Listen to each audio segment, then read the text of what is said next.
即係黃喜咧，好守呢個紀律喎。佢一直都識佢咁耐，佢冇提過任何佢自己呢個經歷。因為咁嘅，因為由警隊離開警隊入咗呢一行，其實變成就係、我以前喺警隊裏面所做過嘅嘢。嗯。如果因為變成係我喺明，我在明。係其他人在唔係較咁明嘅地方，咁好容易就會即係盡量唔提，就係唔想勾起一啲從前做過嘅嘢嘅人對我嘅仇恨，又或者記憶嚇，咁變成因為如果就算係發生喺我身上有咩不幸嘅話都唔緊要，但我驚我屋企人會被牽連，咁所以一路同埋我簽咗一個叫保密令咁樣，所以喺警隊裏邊所做過嘅嘢我係唔可以向外公佈。咁今時今日嗰個警長俾你救嗰個位，同埋嗰位女警而家又點樣咧？女警都繼續有服務警隊嘅，咁至於警長就已經係年屆退休年齡已經退咗休，咁但係佢都幾犀利，因為佢係破咗香港紀錄嘅，佢係因為後尾要做啲植皮嘅手術，咁同埋好不幸地，因為兩個手指尾實在冇辦法復原，咁所以兩個手指尾係割咗切除咗，咁但係兩個手部同埋面部咧就係身上唔同嘅地方就攞咗啲皮去植皮，咁佢係全港唯一一個可以捱過26次全身麻醉做手術嘅人，佢破紀錄㗎啦，應該係26次全身麻醉，呢個係喺短時間內添啊！喺幾年裏邊破紀錄㗎，冇人做得到。一次全身麻醉攞命啦，唔好話20次啊，真㗎！ 20次佢要做，好犀利。哇，好犀利啊嚇！咁佢都係繼續服務警隊，不過而家直至到去到退休年先至退休。咁今次會唔會因為呢件事，大家又會重？有，我哋嗰日翻去警察總部嘅時候一齊去做訪問，咁大家再重遇。咁另外當時原本係試監嘅嗰位男警，就而家就喺警隊一個都幾前線嘅一個秘密部門裏邊係總，我哋唔方便透露嘅身份。咁於是乎我哋幾個人重遇，再見一次咁樣。見到你有冇哇？真係好感觸啊！大家攬住哇，救命恩人喎，係真係喎。嗰陣時曾經有一段時間，我得到一個新嘅花名，大家叫英雄啦嚇。咁啊包括警長都攞我嚟開玩笑咁樣。咁但係我覺得實至名歸喎呢個名，因為你奮不顧身，其實你冇諗到自己都有危險。其實係一種魯莽嚟嘅，即係都係一種魯莽嚟嘅嚇。不過魯莽帶嚟一個比較正面嘅結果啫嚇，但係都係魯莽。即係都係有啲幸運咯，因為你係冇事咯，因為你可能隨時都會。因為其實我又冇裝備，同埋你知道火場其實最危險嘅並唔係火而係濃煙。咁其實女警佢停留，因為女警同男警都喺個 lift 裏邊一路等待救援。咁其實佢哋都吸入咗好多濃煙。女警好似有1/3嘅功能，肺嘅功能係永久受損嘅。男警就好，男警本來塊面灼傷咗嘅，但唔知燒傷完之後仲靚仔咗喎。係啊，即係換嗰啲皮啊。佢原本係冇講睇咯。佢原本係好似一個當時嘅一個男歌手嘅，但係燒傷完換完皮之後仲靚仔，靚仔到爆燈，一模得福。冇瑕疵。冇，哇靚仔到不得了。換皮都可以冇事。冇事。哇！係咁緊要。哇！靚仔到不得了。係咩？嗱，黃喜咧喺呢件事裏邊咧，真係。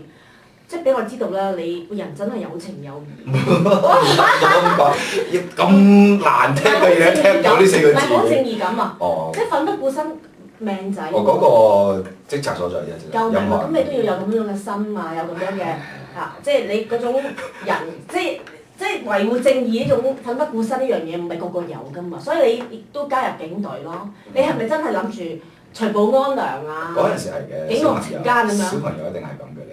對警察嗰個印象都係咁。但係你點解唔繼續即係服務警隊？係咯。我咁當然有好多因緣嘅嘢嘅，有好多事發生咗，跟住人大咗，咁同埋有唔同嘅機會嚟到面前嘅時候，咁就要做一個決定嘅嚇。不過你係警藝人多過一個，即係警察你都有，都係嗰種質地係啦。但係咧你做電台又得啦，演戲又得啦，唱歌又得，跳舞又得啦，影寫真又得啦，即係你。好犀利喎，張刀嘅喎，張都嚟喎。如果我父母有聽到呢個節目嘅話，佢哋開心死嘅啫。點解咁講啫？因為喺爸爸媽媽眼裏邊，因為我即係永遠都係一啲一事無成嘅人嚟㗎嘛嚇。即係如果你俾咁讚到咁樣，天上有地下無嘅話，佢哋會覺得自己。爸爸媽媽梗係永遠要求高㗎啦。佢哋會好開心嘅啫，多謝。係啊，但係你真係咁啊！嗱，你做商台嘅日子雖然都好耐之前，但係我都好記得㗎嘛。係啦，你把聲啊。多謝媽媽俾把聲我。跟住咁盡力做啦，因為即係自己又未受過正統嘅訓練，咁啊，所以都係邊做邊學咁樣。咁點解你點樣入到商台先？幾難入㗎喎，商台都。啊，商台請人呢句説話，商台請人啦咁樣，即係唔係咁啊？因為商台冇錯係一個好嚴謹，你知啦，當年嘅余爭係咪先？喺佢嘅指揮之下，係。幾時都好難入個商台喎。穩如鐵桶啊，即係潑水不入㗎嘛。咁嗰陣時啊，因緣際會之下得到個機會，咁啊有朋友介紹，咁亦都得到即係余爭小姐嘅賞識批准啦嚇，咁啊加入電台咁樣咯。咁啊服務咗3年之後，就由電台就去咗電視台啦。係咧，就點樣跳過去嘅咧？哦，去到電視台就因為中間我哋有做一個叫做週末任你點嘅音樂節目。咁係啊，我記得。跟住就真係珍姐啦，咁啊佢睇咗我喺周點嘅表現，於是乎就揾咗我去做我第一個劇，就《小群英》我同歐陽震華、陳妙英啦。敲晒你啦，做警察嘛。咁巧啦，跟住就咁樣開始咗我演員生涯。哦，咁一直就拍劇啦。係啊，拍到今時今日。係啦，咁但係中間你又嗱，你而家產又唔係話好多嚇，一年可能一兩個。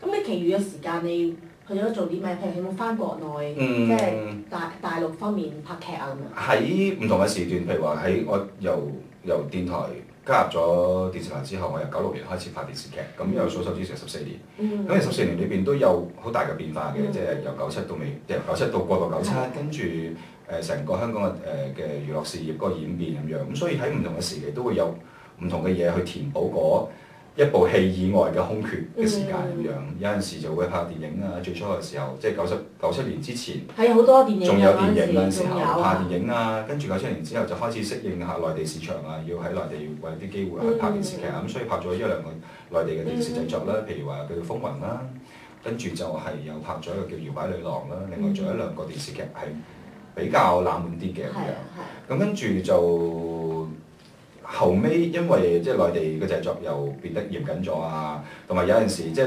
quota 嘅問題咧，即係一個製作裏邊可以分幾多俾非內地演員，即係好多啲制度上嘅適應同演變咧，咁我哋所謂非內地演員，我哋就要去配合咯。咁所以有陣時會有內地製作，有陣時冇咁樣，咁所以都幾飄忽嘅，都要揾好多唔同嘅嘢去做。咁但係後尾就近呢幾年，因為成為佛教徒之後，就多咗一啲做義務工作嘅嘢，譬如有帶過啲小朋友 fans 一齊去尼泊爾去做一啲探訪啊，探嗰啲山區小學啊、中學啊，夾啲錢去幫啲孤兒院換床褥啊，帶啲舊衫去好多唔同嘅山區去俾啲人啊咁樣。咁跟住到近期就因為要策動呢啲咁嘅大型活動，其實都幾費力，同埋都幾難就。咁所以而家近年咧就多咗啲自己獨自嘅行動，譬如話自己買啲蟹去放生啊，種下樹啊咁樣，呢啲隨手自己隨時隨地都做得到嘅嘢就多做咗啲嘅。最近王喜做嘅嘢咧，真係我覺得係我哋認識嘅王喜好似有啲唔同咗嚇。咁人係會變嘅。係咪啊？但係以前我聽到譬如一啲嘅報導啦，當然嗰啲報導誇張啦，咁啊多數都話王喜啊係中意改劇本㗎。喂，但係我又覺得改劇本有咩問題啊？我成日都改㗎啦，呢啲特別針對王喜去改劇本啫。因為我諗咁咧，因為我可以被描述嘅嘢太少啦。嗱，我又唔搞緋聞，我又唔搞是非。咁要寫我嘅時候，咁有咩好寫咧？咁樣對頭人咯，揾個鄭嘉穎同你對下頭咁樣咯。即係類似啦。咁譬如改劇本呢啲嘅事聽落好似好大件事咁樣。嗱，如果對於行外人嚟講嘅話咧，覺得咦呢個人好似幾麻煩喎，改人哋啲嘢咁幾唔禮貌咁樣。咁但係如果你係行內人，或者對呢個行業、對呢個創作行業有少少認識嘅話，或者有常識嘅話，你都知道劇本可能喺拍攝之前嘅半年，甚至乎1年已經寫好啦。咁經過咗中間嗰個空白同埋嗰個空窗時期，到真係拍嘅時候，可能時間、地點、人物會有改動，又或者編劇有陣時老虎都瞌眼瞓㗎嘛。上文下理可能唔連接嘅時候，咁可能要靠演員去順翻佢咯。我企你嗰邊㗎。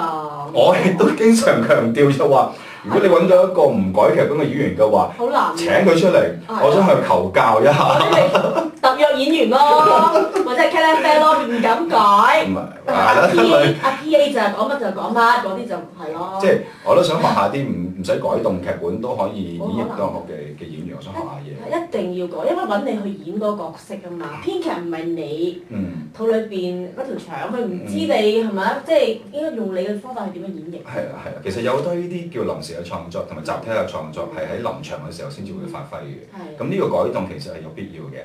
不過對於行外人嚟講，可能就唔認識，咁於是乎就呢個咁嘅即係有人就會把握呢一個咁嘅落差，就去做少少文一下咁樣。不過就我覺得冇乜所謂嘅，即係新聞，即係我覺得有好過冇嘅，即係。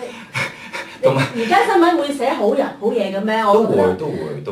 都會嘅，係啦。就例如最近黃喜嘅有情有義事件，幫人擔遮擋雨呢件事咧，我哋好感動㗎。即係唔係想攞嚟即係特別做個話題，係真係好想講，係令我哋對黃喜有另外一個睇法，即係多咗一啲新嘅睇法。其實我冇做過啲咩值得表揚嘅，因為其實我譬如我同陳生之間嘅相處，其實都係一般朋友互相之間嗰個相處一樣嘅。嗱，我轉頭翻嚟就講下你同陳志雲之間嗰個關係。好。